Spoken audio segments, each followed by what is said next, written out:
The Prime Minister's team has said that there is no question that he will resign and asked the opposition parties to come and negotiate.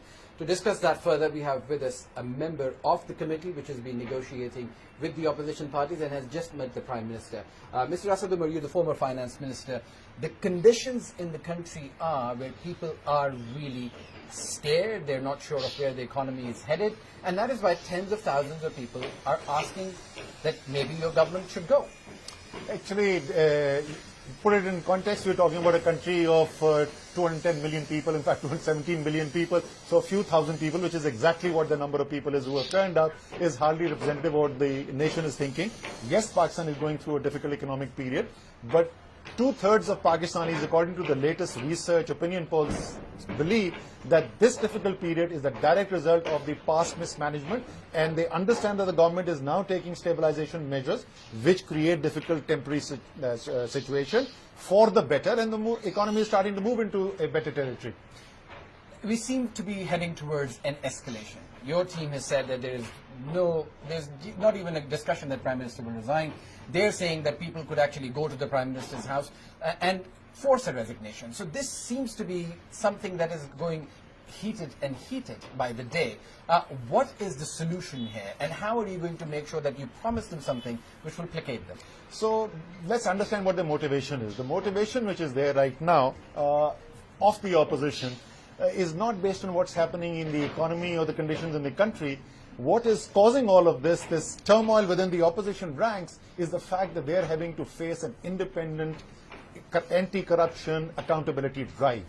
One after another, the opposition leaders have been caught on corruption charges. At least a couple of them have been convicted of corruption. There are others who are facing convictions of corruption charges as they move forward. They call it vendetta and victimization.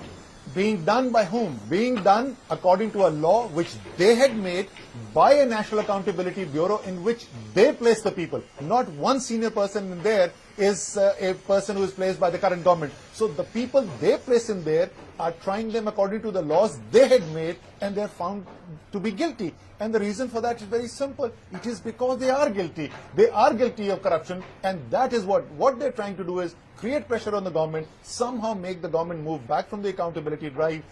But it's not the government which is carrying out the accountability. All the government is doing is, it is letting the independent institutions work according to the Constitution. Right. So finally, what are you going to do to make sure that these grievances about the economy, about joblessness, about a lack of housing, how are these addressed, and how will you negotiate with these protesters? Because certainly I would imagine that the government does not want it to escalate. No, of course, the government does not want things to escalate, and that certainly, and that is why we allowed them the free exercise of their right to assemble, to speak. Thousands of people gathered here. There was no attempt by the government, as opposed to what we used to be facing when we were in the opposition. So the government definitely does not want to. Why? Because the government wants to concentrate on the very issue that you're raising. How do we get the economy back on a growth track? Of course, we've gone through a stabilization program, and stability is starting to be visible. But how do we now get it into a growth track? How do we get jobs back? How do we bring inflation? That's what the PM and the cabinet is focused on right now. Mr. Asad Umar, thank you very much for talking to us. And there you have it. That's the words from one of the ministers who actually met the Prime Minister. He says the government does not want an escalation, but the Prime Minister's resignation is out of the question.